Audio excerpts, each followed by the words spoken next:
Yesterday in Congress, it was the Take the Mueller report to work day. House Democrats staged a marathon reading of the Mueller report, which I tell you, nothing gets people pumped up like a 14-hour reading of a detailed government document. They know how to entertain. Members of the House took turns reading excerpts of the report.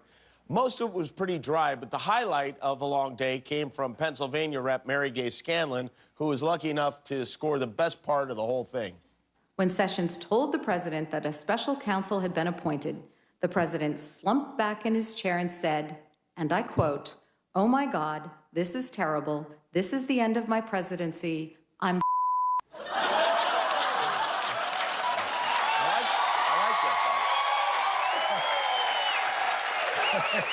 I would pay an extra $2 a month for C-SPAN After Dark.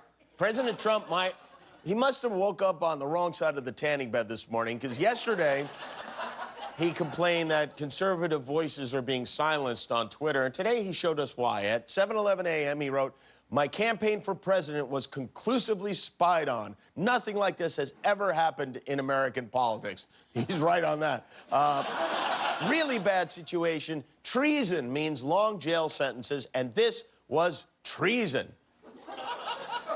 Okay, Captain Adderall. First of all, this idea that you weren't spied on. The FBI, our FBI, did surveillance because they were concerned because so many of your campaign associates had ties to Russia. So they got a warrant, did what the FBI does, surveillance. And secondly, the surveillance happened during your campaign, so how could it be treason? You're a private citizen. Even you didn't think you would be president.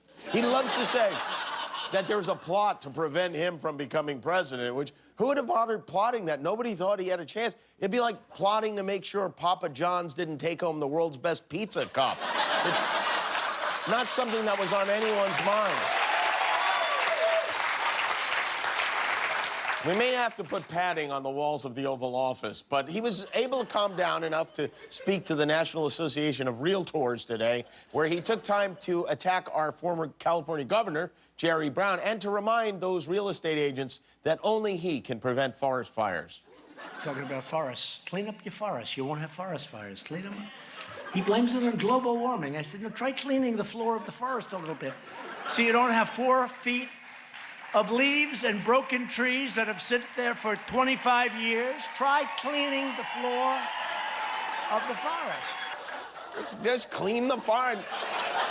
You know what?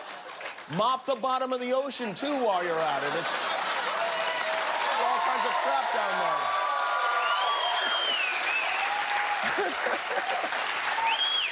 there. His plan to stop forest fires is a Roomba.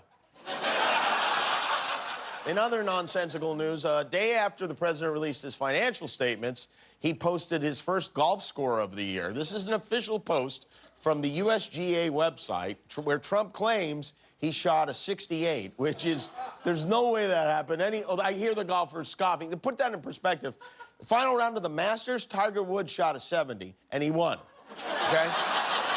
Trump claims he shot 68. There's no aspect of his life he will not lie about. I mean, this is like if I claimed I bowled a 302. It just didn't happen, okay? Hi, I'm Jimmy Kimmel. An evil wizard has trapped me inside this YouTube video. Click subscribe to help me escape.